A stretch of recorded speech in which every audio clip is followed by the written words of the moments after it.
Robert, go ahead and say and spell your name for me, please. My name's Robert Wood. I'm the Chief of Surfside Beach Police Department. Now, this is literally like day 2? Yeah, Monday was day 1 as Chief here. What's that like going into a new job? You're Chief of Police, your first time as Chief? Yes, sir, first time. And what's this like? I mean, you have a natural disaster like this coming. Well, I mean, I've worked Hurricane Ike, Hurricane Rita, Hurricane Harvey, and taken part in many of the rescue operations for quite a few of those. Don't get me wrong, day 1, especially with a beach town like Surfside, it was not what I expected, but definitely something that we're able to handle. Yeah, and what's next? I mean, tomorrow you're going to have to just wait for daylight to see what the storm left? Well, right now we're doing the same thing that y'all are kind of doing, having a look at what we can without putting any of the equipment at too much risk. Trying to answer calls as we can. On the lower sides of town, we've got some pretty deep water, 3, maybe 4 feet. But right now our call volume is very, very low, which is good.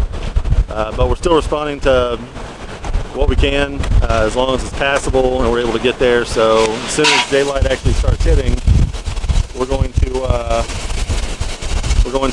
definitely have a look around. I know that we've got some signages down. As you can see, there's definite wind damage across the city. 75 mile an hour winds or so. It's pretty good pelting right now.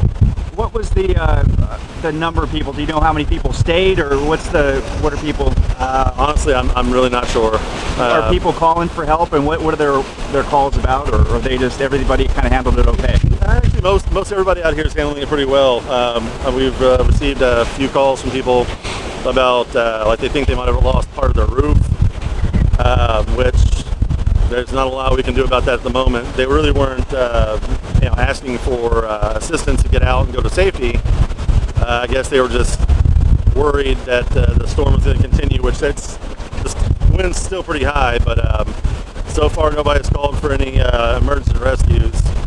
So we're getting very lucky, very blessed at the moment. Yeah, it feels like, we just know how quickly it can take even a worse turn. I mean, this was a tropical storm, and then it just became a hurricane. Yeah, it became a hurricane, and then it met Surfside. So we're taking the brunt of it, from what I understand. And one of the last things for you, sir, is the amount of, what caught you off guard with this storm, if anything, that surprised you? What surprised me was I was fully expecting a tropical storm. I didn't think it was going to turn into a hurricane right as it was hitting us. That was unforeseen. It just wasn't something we were thinking about happening.